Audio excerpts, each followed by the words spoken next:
Oferecimento ContactNet. Criação e produção.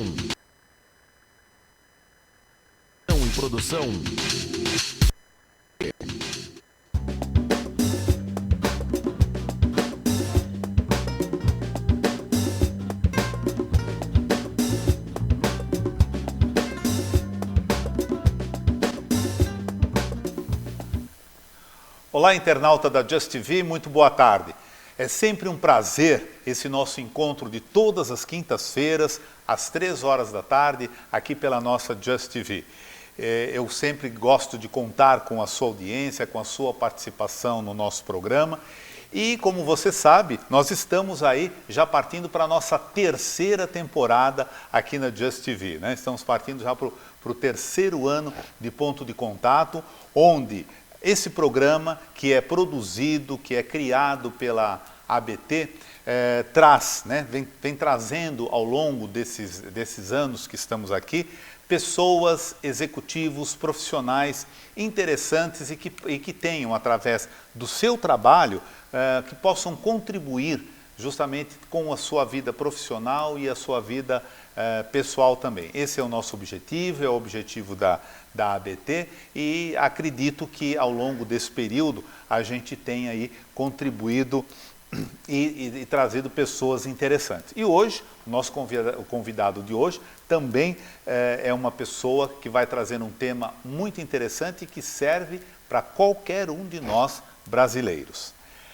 Aquele convite para que você acesse o nosso site da ABT, o www.abt.org.br, hoje até eu reforço um pouco mais pelo seguinte: se você trabalha numa empresa de tecnologia, de TI, de telefonia e também da parte de teleserviços, contact center, call center, telemarketing, ou então você é um consultor, acesse o nosso site e verifique lá as informações a respeito do nosso prêmio, o Prêmio Nacional de Teleserviços.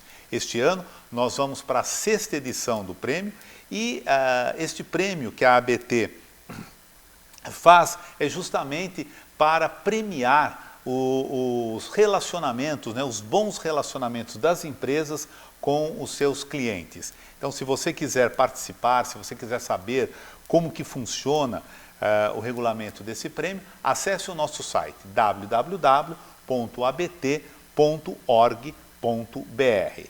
E como nós estamos fazendo aí, já partindo, né, para o nosso terceiro ano de programas aqui na Just TV, hoje nós vamos também, já estamos, né, inaugurando o nosso novo cenário para o nosso programa Ponto de Contato, e também naquela parte do programa onde nós falamos sobre curiosidades, a partir de hoje nós vamos trazer também curiosidades, dados estatísticos, dados de pesquisas a respeito do mundo, né, desse setor profissional, de várias áreas aí, profissionais, e números importantes e que possam te ajudar também na sua vida profissional, ou até, como o próprio nome dessa parte do programa diz, curiosidades. Vamos então às primeiras curiosidades dessa nova fase. Vamos.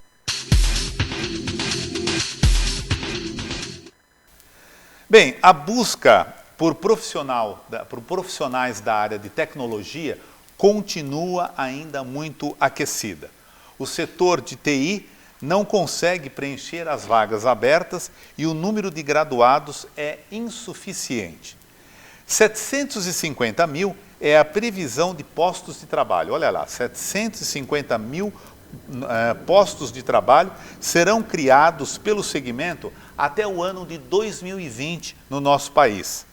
E 78 mil é a estimativa de vagas a serem abertas até o ano que vem, até 2014, em São Paulo, Rio de Janeiro, Rio Grande do Sul, Minas Gerais, Bahia, Paraná, Pernambuco e também no Distrito Federal. E o percentual de evasão escolar nos cursos superiores de TI em todo o país, segundo a Brascom, é de 87%. Olha lá. E 76.400 era o número de matriculados que nós tínhamos em graduações de TI no estado de São Paulo no triênio entre 2007 e 2009. E 10 mil foi o total de estudantes que concluíram um dos cursos de TI nesse período aí, entre 2007 e 2009. 13% foi o crescimento do segmento em TI em 2011, de acordo com a Associação do Setor. Então, esses números aí nós trouxemos para vocês, principalmente para você que está nesta área de TI ou pretende fazer um curso para depois militar nessa área de TI, já tem aí uns números e essa quantidade de vagas muito importante, inclusive nesses estados que nós colocamos aí para vocês. E por falar em estudo, hoje o nosso convidado vai falar muito a respeito dessa questão do estudo, né? E da importância da norma padrão na cultura brasileira. Esse é o tema do nosso programa de hoje, a importância da norma padrão na cultura brasileira. E vamos então à nossa entrevista de hoje com o nosso convidado, Léo Ricino. Vamos a ela.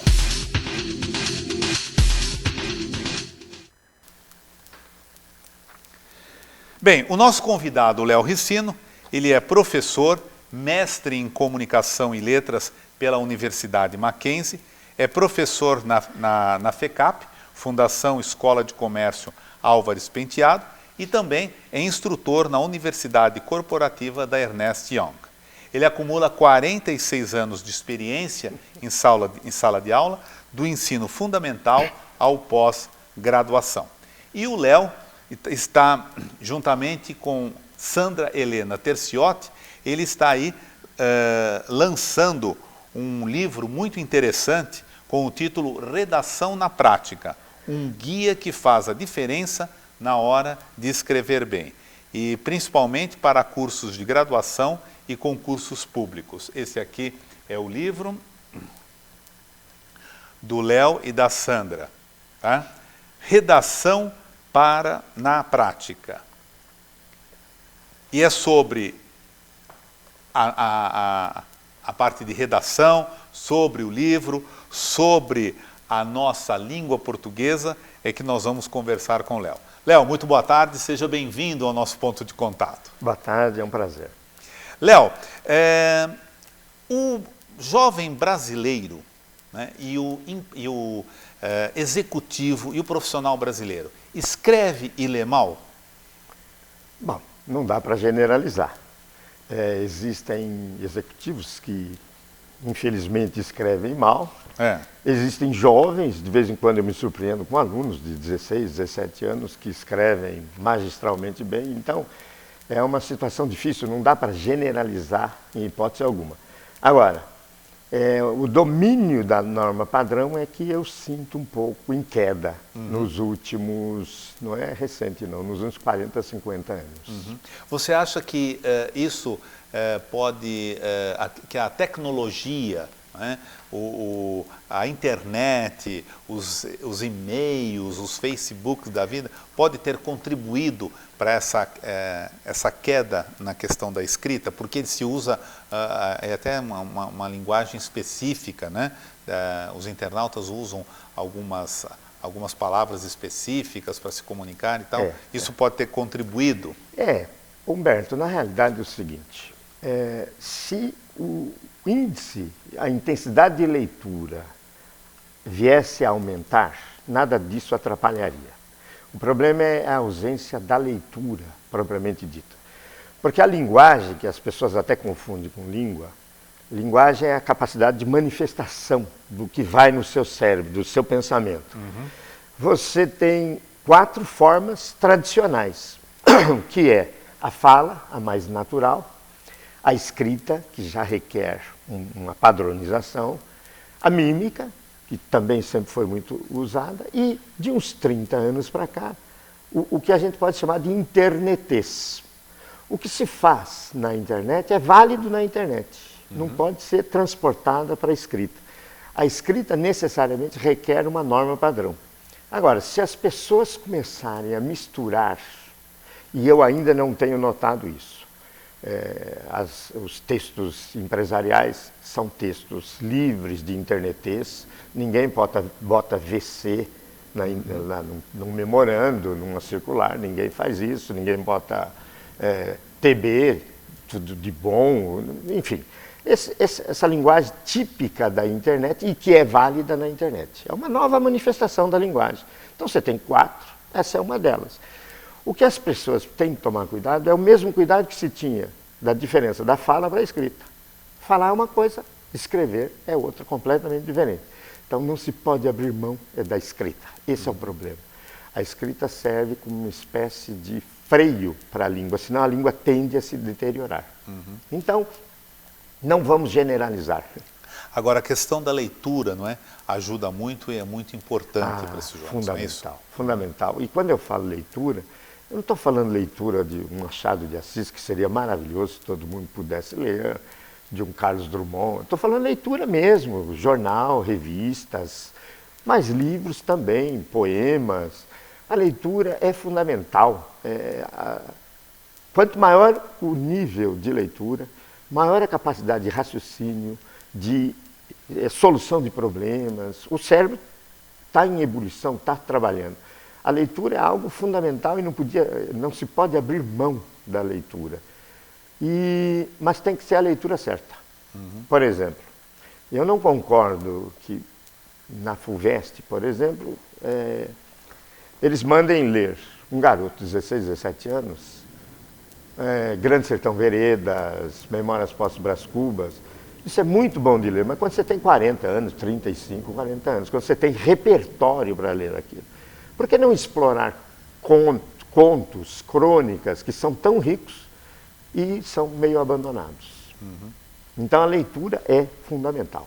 Agora, ainda no setor empresarial, nós tínhamos há um bom tempo atrás a secretária que tinha a sua função, não é? Ela fazia estenografia, não é isso? E ela copiava, né? ela anotava ali o memorando, a carta que o seu chefe ia fazer. E depois ela passava, né? Fazia taquigrafia, né? Taquigrafia. E passava e tal. E ela tinha que ter um português muito bom e tudo mais. E aí, quem levava os louros da vitória naquela escrita era o chefe, certo? Depois, hoje, nós já não temos mais tão frequente a figura da secretária. Hoje, cada um faz o seu e-mail, não é? Redige a sua própria carta, enfim, faz assim. E aí que as coisas começaram também, que os erros, né, desses executivos começaram a aparecer, ok? Os executivos estrangeiros ainda têm uma desculpa, correto? Mas os nascidos aqui não têm. Não. Né?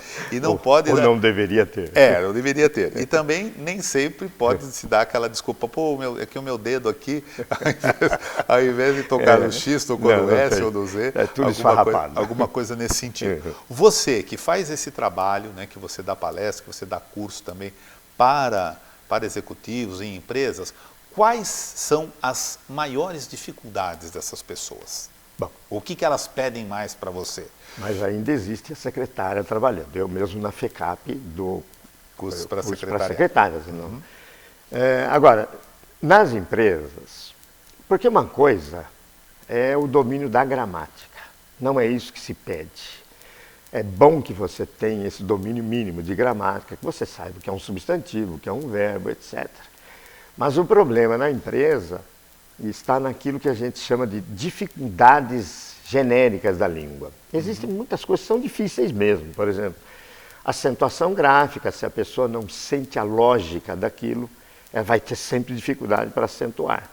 Ou empregos de expressões como a nível de, que é um cancro na nossa língua, uma expressão completamente desnecessária. Ou então usar um sentido contrário, digamos, ao invés de usar ao encontro de, usa de encontro a. A pessoa quer dizer, isso veio ao encontro dos nossos produtos e usa exatamente o contrário. Isso veio de encontro, como se veio contra. Então, esse tipo de erro é que eu noto mais. E, aliás, quando eu vou para uma empresa fazer uma palestra dessa, eu vou tratar exatamente desses aspectos. e que são muitos. Entrega em domicílio, entrega a domicílio, tudo isso é que eu vejo que permeia mais a redação empresarial e apresenta uma série de problemas aí. Você sabe que no nosso setor, o setor de teleserviços, a ABT, ela fez a questão de alguns anos atrás uma campanha junto às empresas do setor, justamente contra, não contra o gerundismo, mas para explicar, né, como se deve utilizar, porque é constante, né? É constante, né? Eu vou estar transferindo a ligação, eu vou estar anotando, essa coisa toda, né? E você vê isso também. Olha, primeiro vamos esclarecer o seguinte, não há erro gramatical no gerundismo. Na realidade, há um erro semântico. E as pessoas começaram a combater o gerúndio em vez de combater o gerundismo. Que são duas coisas diferentes. O gerundismo, basicamente, é o verbo ir, mais o verbo estar, mais o gerúndio, o verbo principal. Então, se a pessoa diz, vou estar providenciando o seu pagamento, o problema é o estresse que causa na pessoa que ouviu isso. Ouve, né? Porque quem usa uma frase dessa é que não tem autonomia para fazer isso. Então, é melhor, se você tem autonomia, providenciarei seu pagamento. Pronto, tranquiliza todo mundo. Então, o problema do gerundismo é um problema de estresse e não de erro gramatical. Porque você pode usar na língua 3 verbos, até 4 verbos, não tem problema. Eu digo assim, tal jogador pode estar chegando ao Corinthians na semana que vem.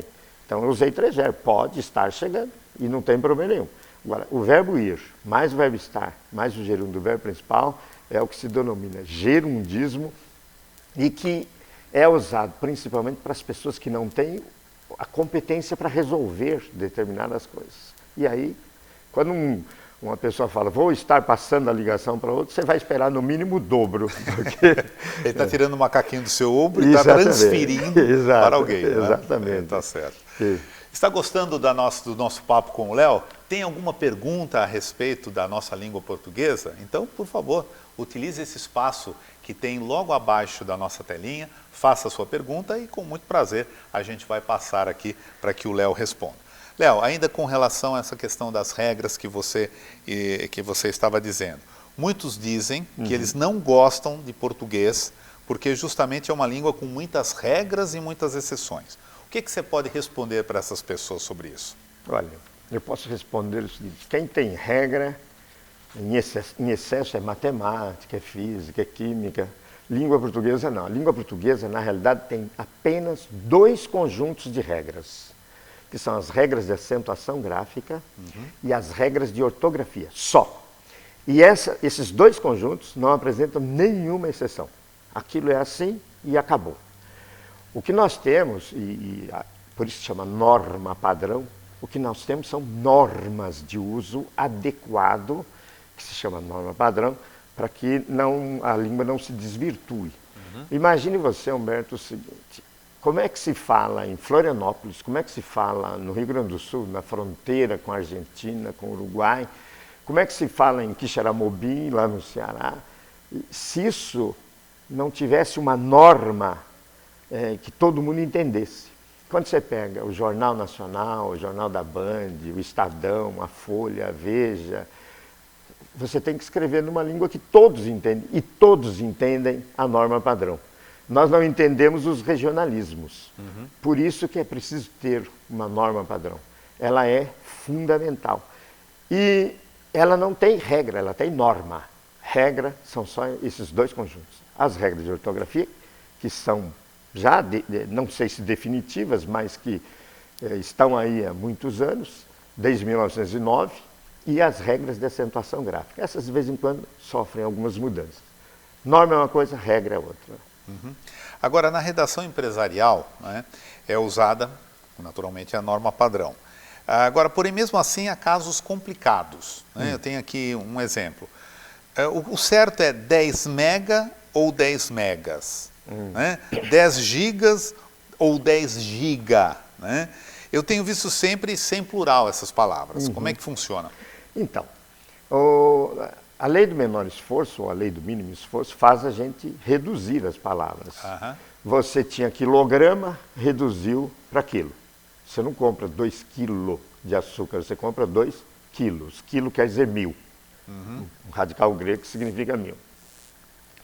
Você não troca um pneumático do carro, nós reduzimos para pneu. E você troca dois pneus. Você hoje nem pede mais fotografia, você pede fotos. Então, nossa tendência é reduzir as palavras. Ora, quando você reduz, ela passa a figurar como uma palavra nova. Então, ela tem plural normalmente. Mega é redução de megabit ou megabyte. E giga é redução de gigante, que depois passou também a ser empregado em gigabit, etc. Então, se você reduziu, ela passa a se constituir como a nova palavra. Então, ela tem que ter plural normalmente. Por isso tem que ser 2 quilos, 2 pneus, 2 fotos, 2 cinemas, que é cinematográfico, por exemplo, 2 gigas, 20 megas, etc. Isso tem que ter plural. As pessoas têm que começar a se acostumar a botar essas palavras no plural. Ok. Nós já temos aqui a participação de um telenauta, é o Adilson, de São Paulo. Adilson, muito obrigado aí por sua pergunta. Professor Léo, o senhor acha que vai pegar essa unificação das línguas dos países, portuguesa, isso que deve ser... do acordo ortográfico. Do acordo ortográfico? Na realidade, esse é o 6º acordo ortográfico, ninguém fala isso. Volta e meia nós fazemos um acordinho aí. Você tem o primeiro acordo em 1911, o segundo em 1931, o terceiro em 43, o quarto em 45, o quinto em 71 e agora em 1990, só implantado em 2009, nós temos o 6º acordo. Esses acordos são feitos, antigamente era mais Portugal e Brasil, agora a comunidade dos países de língua portuguesa são 8 países. Agora eles participam também. Mas não mudam grandes coisas, são pequenos acertos, isso não vai interferir em nada, como já não interferia antes. O grande acordo mesmo, que deu uma ajeitada na língua, foi de 1911. Esse sim implantou a ortografia atual, esse é importante. O resto é uma ajeitadinha aqui, uma ajeitadinha ali, uma reforminha. Isso não vai mudar nada, nem vai complicar nada. Certo. Léo, agora eu gostaria que você comentasse um pouco, falasse a respeito do teu livro, A Redação na Prática. Então, diz para a gente aí, para o nosso telenauta também, qual é o objetivo do livro, né? O que vocês viram quando tiveram a ideia de escrever esse livro?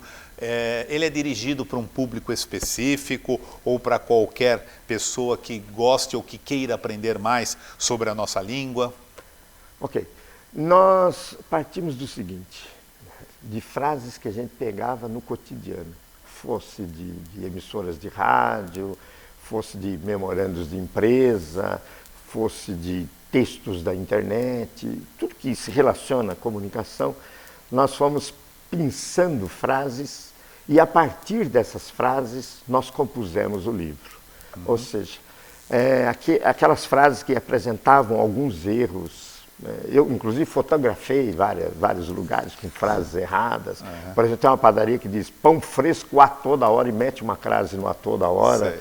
Então, a partir dessas frases, desses erros corriqueiros, nós compusemos a matéria. Então, não é um livro de gramática.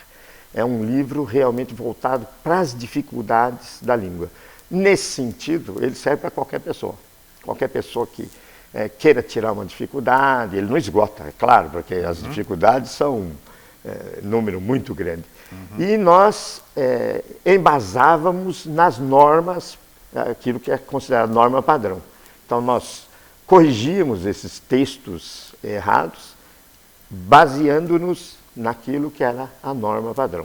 Que a norma padrão é feita por nós todos, não foi alguém que chegou e disse, bom, essa é a norma padrão. Certo. Nós fazemos, quando você está num programa como esse aqui de televisão, necessariamente você tem que usar a norma padrão.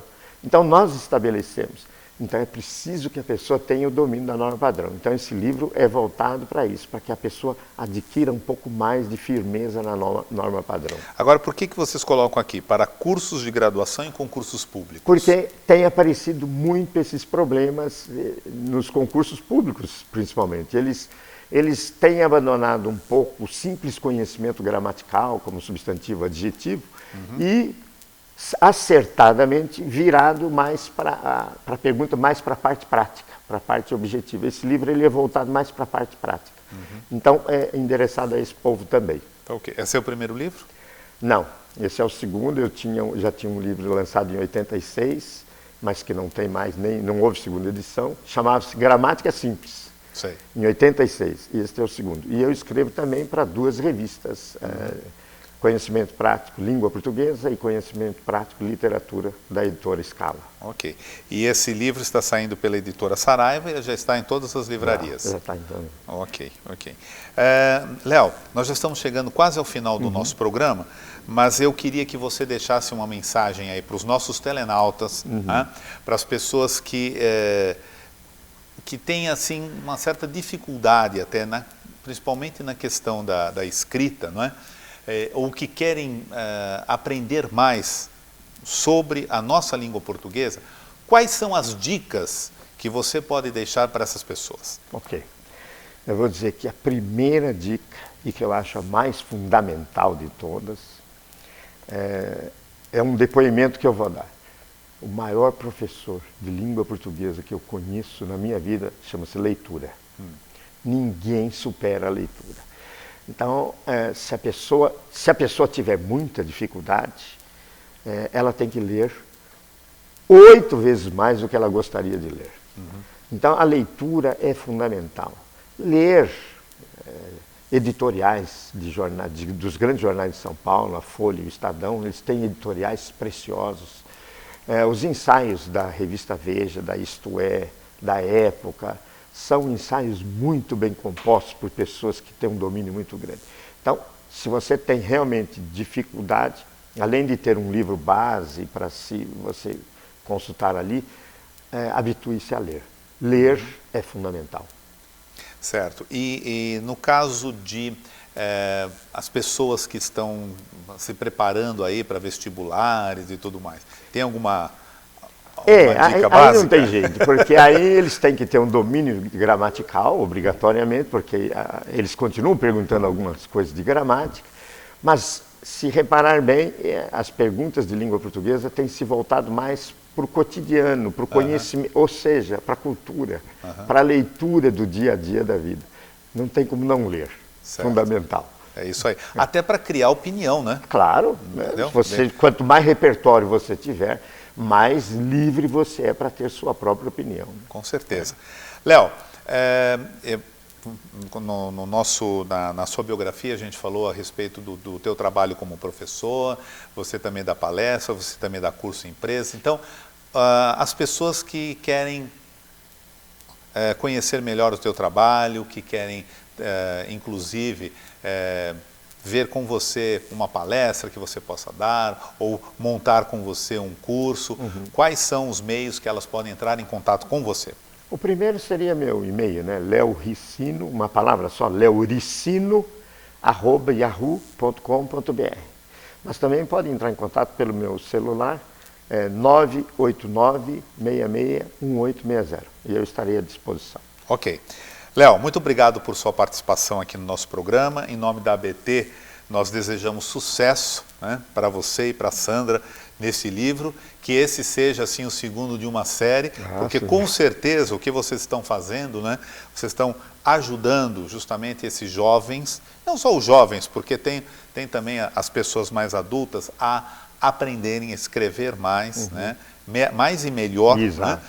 Escrever e ler mais e melhor. E a gente ter orgulho, né, da nossa tão querida língua, tão querida e maltratada língua portuguesa. É isso aí. Ok? Foi um prazer, estou à sua disposição. Tá ok, muito obrigado, viu, Léo?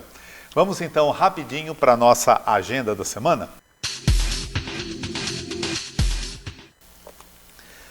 Bem, dia 11 de junho, a Univoz, da nossa querida amiga Ana Elisa Ferreira e da Rosângela também, vai apresentar um curso Feedback, Desenvolvimento de Pessoas. E esse curso será dado pela Maria Edna Lima, pela consultora Maria Edna Lima. Para você que quer mais informações ou fazer a inscrição, você pode mandar um e-mail direto para univoz@univoz.com.br. E nos dias 17 e 18 de junho, acontece aqui em São Paulo o Contact Center Summit, cujo tema será Estratégias de Relacionamento com o Cliente. Para maiores informações, você também pode mandar um e-mail para Contact Center Brasil, e aí é Brasil com Z e não com S, wbresearch.com, tá bom? Você mandando um e-mail, eles vão te passar todas as informações a respeito deste evento aqui em São Paulo nos próximos dias 17 e 18 de junho. O ponto de contato desta quinta-feira está chegando ao seu final. Na próxima semana, às 3 horas da tarde, aqui pela Just TV, eu espero você para mais um encontro interessante com um profissional da nossa área, da área de call center, da área de contact center, de teleserviços, que vai também, aqui, assim como foi o Léo, mandar uma informação muito importante para você, tá bom? Eu espero você. Boa tarde e até lá.